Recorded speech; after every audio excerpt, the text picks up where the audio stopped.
All right, let's bring in Curt Dueck here, president of SolutionsIT, which is a local company. Curt, good morning. Good morning. Thanks for doing this. One of your employees reached out yesterday, a listener, and said, listen, hey, I think my boss Curt would be willing to talk about cybersecurity insurance because we're hearing that more and more businesses are taking out this type of insurance in case they get hacked. Before we get to that, tell me a little bit about your business, Solutions IT. I imagine instead of a company or an individual hiring an IT person, you fill that void. Am I right? Yeah, pretty much. We're pretty much a full service IT department for small to medium sized businesses in primarily southern Manitoba, but we have a handful of customers across the country. The smaller organizations, we just help out where they need it. And some of the larger organizations, we do everything from that you would expect from an enterprise IT department. Yeah. And I imagine businesses now in 2023, many of them, small businesses especially, that maybe never had a need for an IT person or IT expertise, it is mandatory now, right? Well, absolutely. If you just think about it this way, technology is way more important today than it was even like 5 years ago. The pandemic just created that massive shift where everybody moved so many of their systems to technology required. And how do you start mitigating the risks that technology is adding? You need somebody in your corner who's really knows where they're at. It's like having a really good accountant, or a really good lawyer, or somebody who knows what they're doing in that market. Yeah, you're right. The pandemic kind of changed everything, right? Zoom meetings. In so many ways, technology has become a much bigger part of our daily lives, especially if you're in business. 100%. Yeah. Talk to me about cybersecurity insurance. Some of the hosts yesterday on our shows had never heard of this. I've heard of this because I've got a couple of people in your line of work that are friends, and they've told me about this.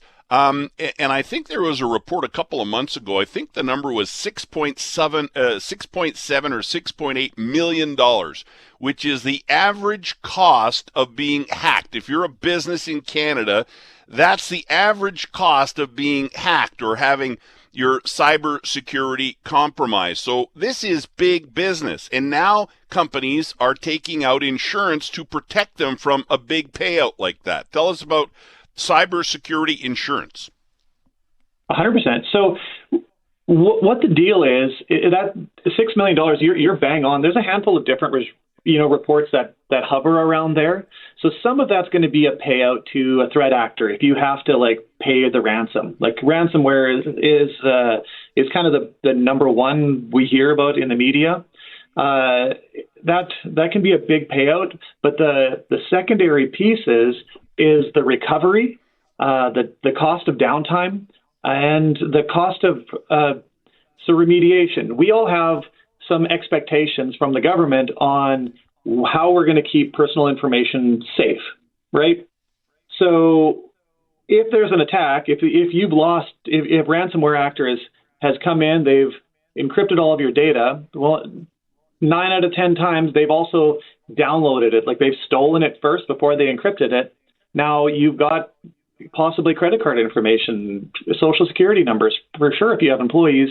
All of those things, you need to figure out what did they take, what risks do you have, and what do you have to report to the privacy commissioner. And all of those things take absolute specialists. The bigger the organization, the bigger the bill for that remediation. Yeah.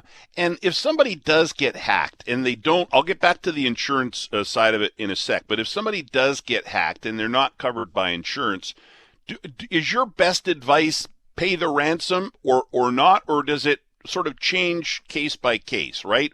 As you said, some business might not be able to continue operating with the information that they've lost that's been compromised. I always recommend organizations really do it's called continuity planning. So, how would what data do you have out there? What are your crown jewels and how are you protecting them? First of all, so just kind of an asset, like an inventory. The what do you do though? I'm never going to be the first one to say pay the ransom. I know there are times that it has to be done, but we really want to stay away from that as much as possible. So generally, I would say talk to someone who is really has some experience in this. I've helped a lot of organizations through this unfortunate event over the years, and just working with somebody who has the experience is going to help you make the appropriate decision, or at least know the levers to pull. When do you do it? When don't you? What is the risks you take? But insurance for sure is a massive help, because what they're going to do when you have an incident, you're going to call up your insurance company and say, hey, I have a security incident. The first thing they're going to do is get you a breach lawyer. So a lawyer whose primary job is around security breaches, and then they will get a forensic company to figure out the what and the how and the who. And, depending on what kind of provider you have, they may even bring in media consultants to make sure that your public perception is done correctly. And they're going to put all those people together. And these guys, this is all they do. They're they are the world-class specialists generally. Yeah. If anybody's watching the Apple show, the morning show, a hack like this at a big TV network is the storyline. So some people out there will have knowledge of this because it's the storyline in this very popular TV show. Is it a couple of questions? Is it expensive, cybersecurity insurance? And do you have to have proper protections in place in order to get it? And I've also heard that if you get insurance coverage, you're covered once, but if it happens again, you're SOL. Expensive is a relative term. I'm going to say reasonably expensive, yes. And it has been going up. Like, I can tell you that most of the organizations we deal with, their cyber liability insurance has gone up almost double year over year for the last couple of years. And that has to do with the entire insurance industry just coming to grips with what this looks like from their perspective. Your second question about what do you need in place? So when you do an application, they're going to give you a questionnaire. It's kind of like life insurance, how much do you smoke and right. How much do you drink, and do you have any heart disease? Same sort of deal, but from a technology perspective. So that's going to help them figure out what your rate is, or even if you're going to be covered. Once they do that all, when they give you your policy, it is going to have absolute requirements. And what we've seen in the last 2 years, previous to 2 years ago, you generally wouldn't see insurance companies not cover you. But I'm seeing it in the news already, organizations getting denied coverage because we said you must have multi-factor authentication, but you didn't in these 3 instances, and they were involved in this hack, and now you're out. We're not covering you any further. Mm-hmm. So you got to really watch the T's and C's of the coverage. And your final question about what happens next, like you get an incident. It's not impossible to get insurance. It's more difficult. You have to show, and probably more costly too, right? 100%. Yeah, your rates go up considerably, and your requirements go up considerably. Like, you have to be able to show really definitively what you have done to make sure that can't happen again.